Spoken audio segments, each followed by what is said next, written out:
I'm Hanish Patel, and this is User Friendly, the show where we explore emerging trends in tech, media, and telecom, and how they impact business, operations, and the world around you. As we all know, artificial intelligence, more commonly known as AI, is evolving rapidly, and we're on the cusp of a revolutionary shift with on-device AI.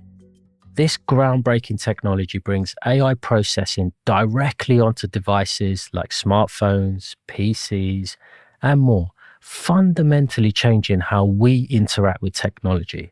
But what exactly is on-device AI? What are the benefits? And how can key players across the ecosystem adopt this transformative technology to enhance performance, privacy, and user experience? Today, on the User Friendly podcast, we will dive into the evolution and the impact of on-device AI.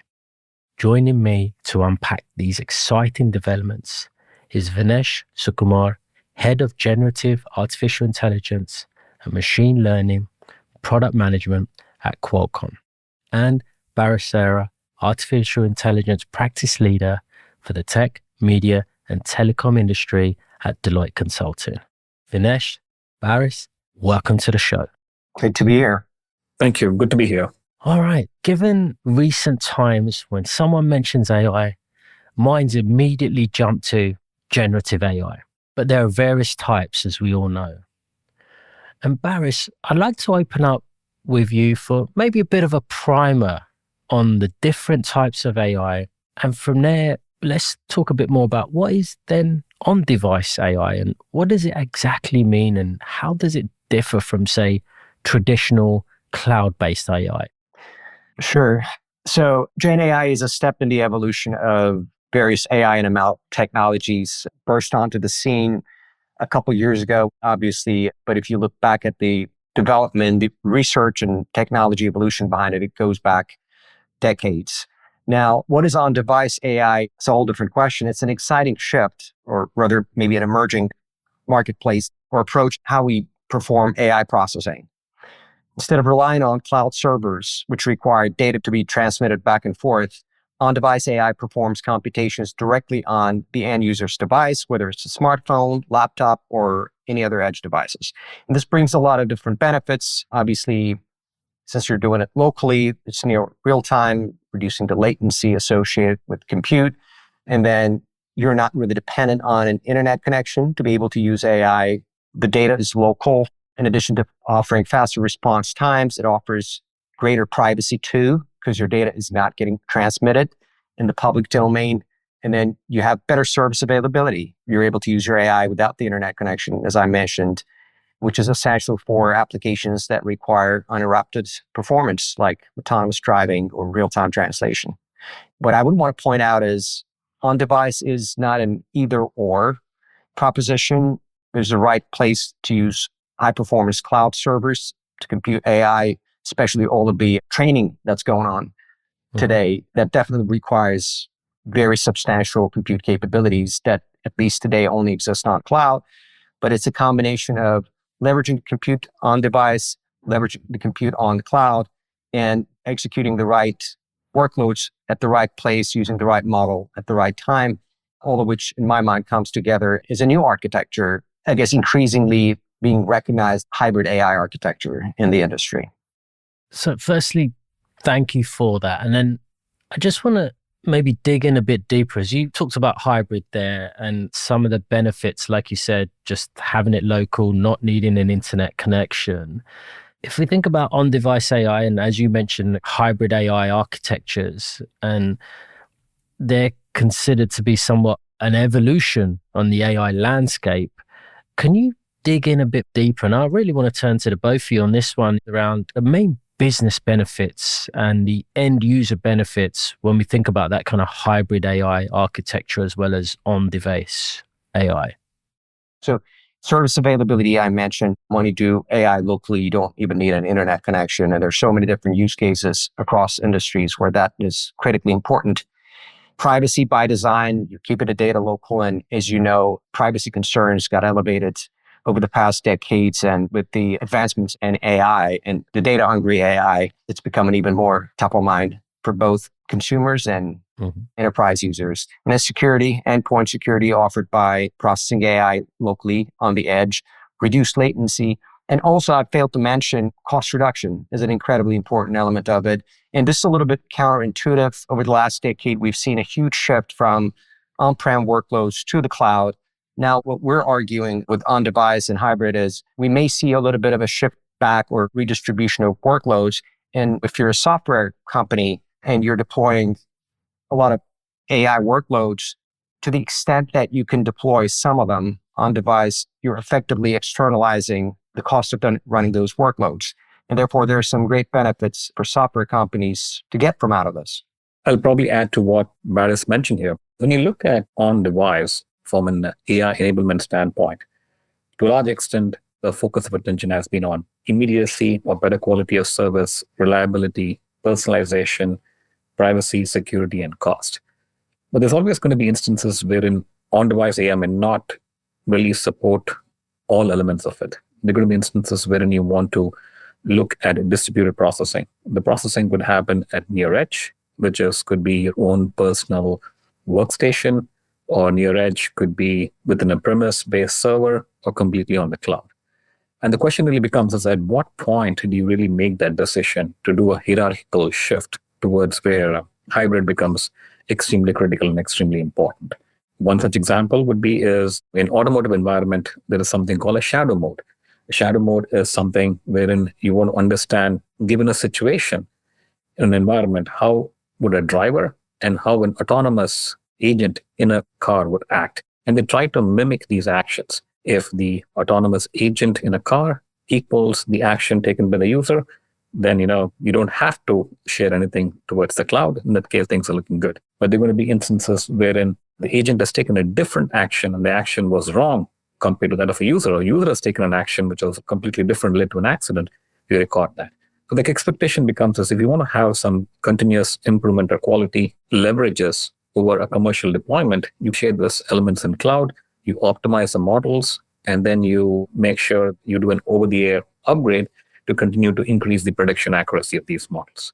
There are going to be also instances, especially, let's say, in enterprise environments. And for enterprise environments could be in financial or healthcare markets, wherein you want to take a certain action on your financial transactions, or you want to have some kind of a summary of your financial transaction for the last 6 months.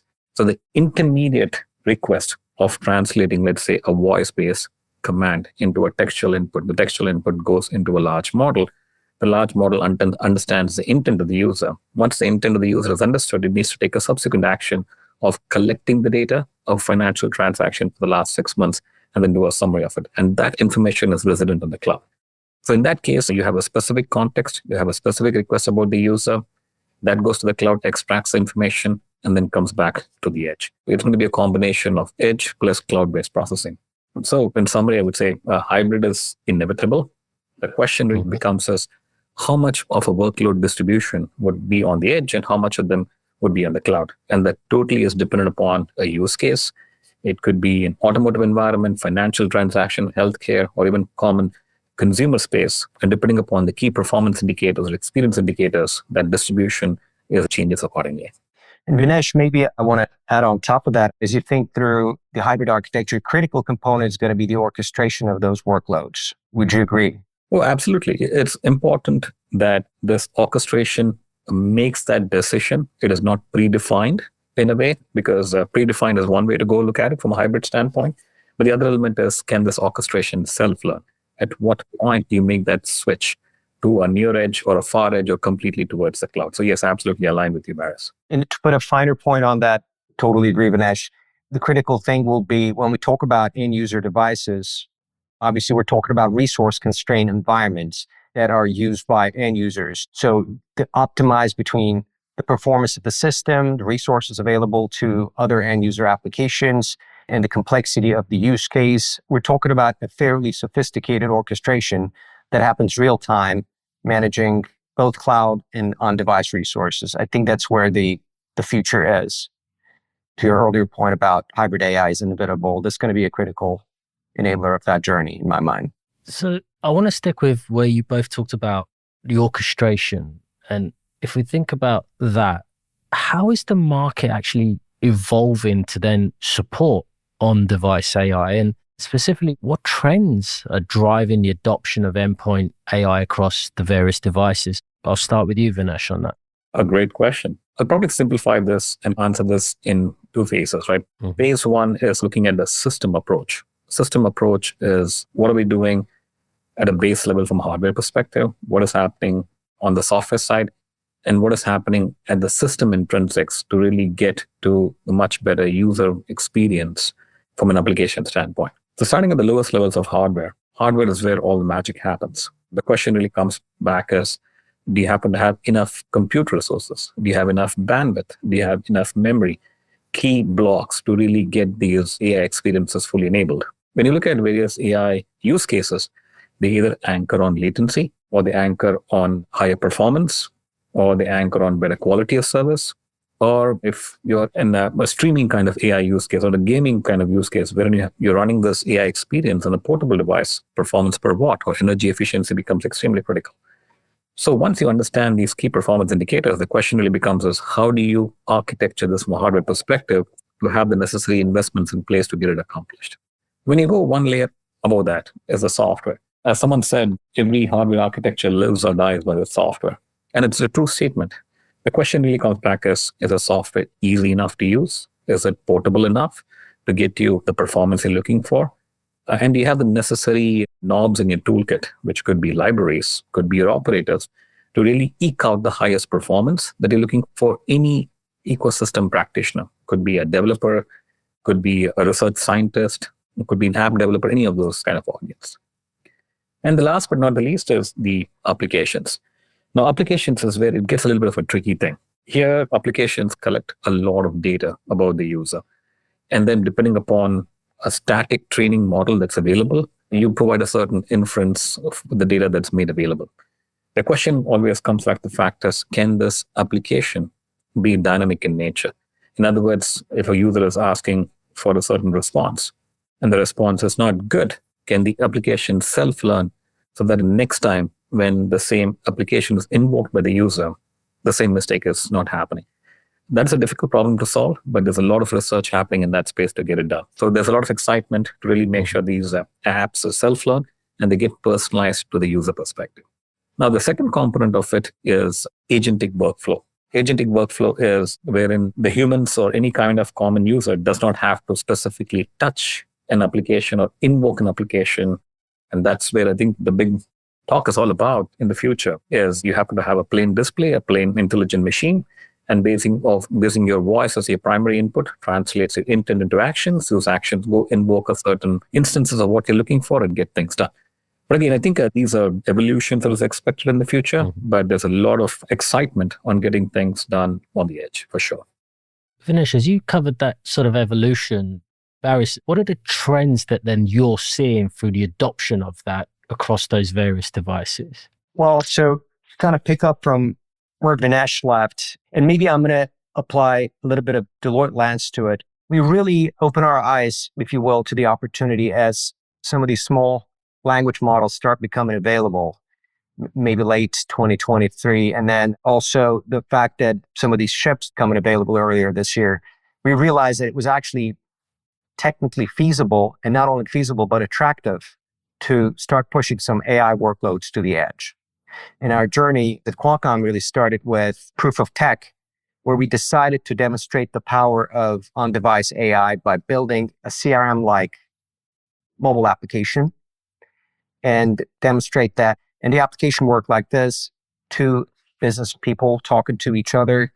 You use the application on the phone to listen to the conversation, capture the audio, translate that to text, and then using a small language model running natively, locally on the app, summarize it, identify the key action items, identify the individuals involved in the conversation, pull their contact information, turn this into an email, and capture the minutes of the conversation, the summary, and the action items in the body of that email. And when internet becomes available, email it to them. And this was really well received. It's developing really fast. And we're seeing the traction in the software vendor landscape. And obviously, to Vinesh's earlier point, there are so many different enterprise use cases as well. And as the market confidence develops and the solutions mature, we're going to see an uptick in the enterprise segment as well. Thinking about what you said about it being a nascent market and things emerging, Vinesh, could you tell us a little bit more about what Qualcomm's approach is when it comes to enabling AI on the chipset and the types of AI models that can now run on these devices, given the sheer kind of early stages of this industry to a certain degree? And it'd be great to cover that off for our listeners. Oh, absolutely. So when you look at Qualcomm, to a large extent, Qualcomm has been always synonymous with telecommunications like 5G and LTE kind of landscape. But the AI journey in Qualcomm began about 10, 15 years ago, wherein the focus of attention to a large extent was enabling simple use cases around audio and with time into camera, because it was mostly anchored around consumer-based AI. And with time, expanded that horizon into vision-based applications, which were traditionally around detection, segmentation, classification, image quality enhancements, elements around it, and got deployed across IoT streams, AR, VR, including handsets. Now, obviously, with time, this morphed into generative AI. And to a large extent, Qualcomm's journey in generative AI, I would say, started about 3 years ago. And we actually made an announcement of enabling Gen AI. We did it Mythbuster, showcasing that creating synthetic images using text prompt can be done on device. To a large extent, at that point of time, there was a lot of craze in the market that when you look at creating synthetic images or synthetic text, we were able to create something very similar. It took about approximately 13 seconds to get it done. So obviously, there was a wow factor that this can be done on device, but the quality of service was quite large. And by the time we commercially deployed it, we were able to get this down to less than 4 seconds. So over a period of, I would say, 8 months, we reduced the latency by more than 200%, give or take. And this is possible only because we had invested the entire stack on both on the hardware side and the software side to eke out every performance. And when you happen to have this foundational experience enabled to a consumer, you can use this foundation for doing a lot of stuff. It could be using your voice or a text as an input. You could create synthetic backgrounds on your handsets. You could do image-to-image transformations. So many such experiences we were able to get done on the vision portion of Gen AI. We were also able to expand this into the productivity segment. The anchor point was, how can you make the on-device analytics much more intelligent? You could use with simple use cases, like if you happen to have a lot of numerical data, how do you come up with recommendations of what kind of charts actually make sense for the type of the numerical data you have? If it's a scientific data or a kind of an alphanumeric long extension data, what kind of graphs actually give a pretty good visual representation of the conclusions? That was all done using AI. You could also expand this into pretty much on human-to-human interactions, especially on meetings, wherein you could look at live translation, live transcription. The transcription gets summarized into a nice meeting summary along with actions mapped to a speaker. And then when these models have access to plenty of calendars, what will be the next sync-up meeting that needs to get done? Again, great productivity tool. You can go to the other extreme too, from an on-device. Again, the typical use cases would be in the automotive environment. Automotive environment comes in two phases. One is the ADAS, which is outbound. Another one is infotainment within the car itself. And here, one of the interesting use cases is you're seeing most of the cars that's being rolled out in 25 or even late second half of 24. You've got these displays that are pretty much in the front of the dashboard. And all these displays have voice as a means of interaction. It'll be really nice if I talk to my dashboard and say, hey, exactly what is the problem? It understands the environment. It knows exactly the history of the car. It tells, hey, the problem is A, B, and C. And you want an appointment on so-and-so date because I have access to your calendar. You want me to get it done. So these kind of things really help. Again, you're identifying a problem which makes the user experience better, and then get into newer areas where, which was never done before.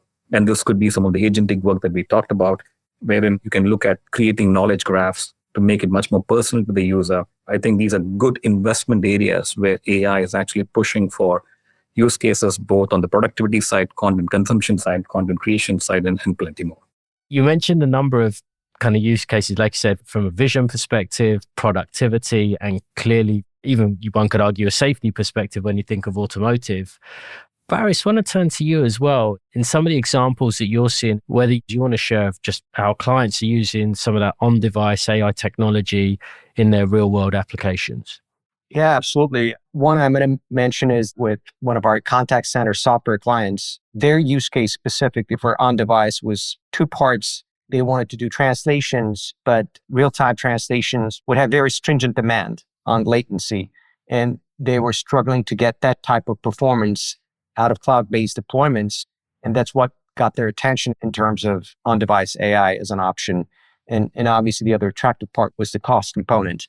Another interesting deployment, and this is more internal to Deloitte, but something I'm really excited about. We partnered up with our own IT organization to take a knowledge base of 3,500 typical IT problems that would ordinarily get folks like me on the phone with our IT help desk. We created a knowledge base local to the laptop, put an enterprise RAG solution there also on device, and a small language model. And with a very performant solution, we're able to get 80% of our most common IT support requests handled by a bot running locally, powered by a small language model on device. That was one of the use cases that I continue to believe is really representative of the potential of the solution. And then the third one is memorable for me. I met with a software company. They developed DJ software. And it was memorable because the use case was really interesting. That they came to the conclusion that given where DJs sometimes play, it could be a beach or a basement or a place that you wouldn't take good quality internet connection for granted, then you want to still be able to do your AI-enabled DJ moves, let's say whether it's effects or cuts and edits and things like that that you do in a live setting. You want to be able to use an on-device model to enable those, even in the absence of an internet connection. That was one of the ones that stayed with me. Thank you both for those examples. And as I reflect on those, it's also got my head spinning around just how fast things have moved on and where they could be going. So I want to selfishly maybe end with a question that really kind of looks at the future and specifically what kind of innovations or developments can we expect to see when it comes to the realm of on-device AI, and how do both of you kind of see this technology shaping our future? And maybe I'll start with you, Vinesh, and then come across to you, Baris, on that. So this is the $1 million question that everybody is trying to invest on. But I'll give you my 2 cents. One of the biggest challenges you have in AI is AI lacks common sense.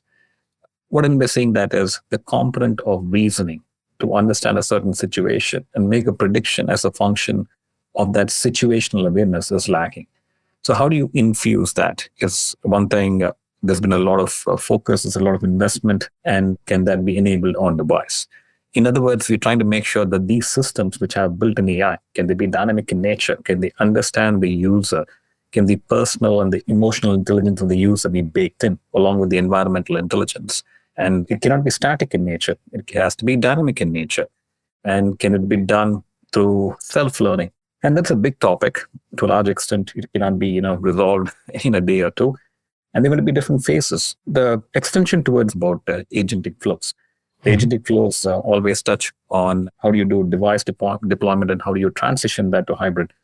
And as Baris was talking about it, the question really becomes is the intelligence in the orchestrator strong enough to make that switch between an edge, near edge, far edge, and a cloud? And it can be seamless in nature when you happen to transition towards, let's say, in this case, to a cloud. Can the contextual information be carried along with it so that the user experience is seamless? And these are difficult problems to solve. And last but not the least, there's a lot of stress on governance and safety and guardrails. And how do you really make sure that some of these policies are fully enforced and can it be commercially deployable? Putting a lot more emphasis on translating these governance policies into what needs to happen from a testing purposes, and then translate that into investments across the stack to really respect these policies and make sure that we can deploy it for both consumer and for enterprise applications. I totally agree with Vinesh's sentiment on this. The other thing we probably need to think through is for on-device AI to be successful, it's critical that it offers a compelling value proposition to software developers, whether these are companies or independent developers and startups. And if you look at the software market, most software applications are SaaS applications that are made available through a web interface. And enabling on-device AI through a web browser is, in my mind, a critical unlock. And the good news is that we've seen some breakthrough in that space. To me, it's a really important breakthrough because as we start enabling on-device AI through the web browser, then you're talking about gaining access to the larger part of the market, which is all SaaS solutions and e-commerce applications that run on the web. Most enterprise applications today are web-based. It really opens up the largest part of the software market to on-device. And this is something I'm excited about. Again, we're in the early inning, but the market is evolving so fast that I think maybe 6 months from now, that's going to be table stakes and we'll be talking about something else, which makes me really excited about this emerging market we're in. So I'm just reflecting on the conversation here, and it's amazing to hear just how on-device AI is frankly changing the game, right? And allowing for real-time, local computation on our devices. And as you both highlighted, be that at the consumer level or at the enterprise level, and just everything it's doing around productivity or just efficiency and privacy, as mentioned before. And as you both talked about what the future holds and some of the innovations ahead, it's pretty exciting to think about that potential, as it not only allows for less dependency on cloud in the example that both you cited, say the budding DJ as well, or whether it be alerts coming off your car appropriately, it clearly opens up a lot of possibility in many applications. And with those ongoing advancements, when I think about from a hardware perspective, the AI models themselves, it's clear that on-device AI is set to play a real key role in the future of technology, again, both for enterprise and for consumer. And with that, I really want to thank both of you here, Baris and Vinesh, for joining me today to share your perspectives and really opening up the aperture of thinking for our listeners around just how AI has evolved, particularly when we think about hybrid and on-device and what that future potentially holds. And with that, to all our listeners, until next time, happy listening. Thanks for listening to User Friendly. To subscribe or listen to more episodes, search for Deloitte User Friendly in your favorite podcatcher or find us online at userfriendly.deloitte.com. If you like what you hear, please rate us on Apple Podcasts and leave a review. This podcast is produced by Deloitte. The views and opinions expressed by podcast speakers and guests are solely their own and do not reflect the opinions of Deloitte. This podcast provides general and educational information only and is not intended to constitute advice or services of any kind. For additional information about Deloitte, go to deloitte.com/us/about.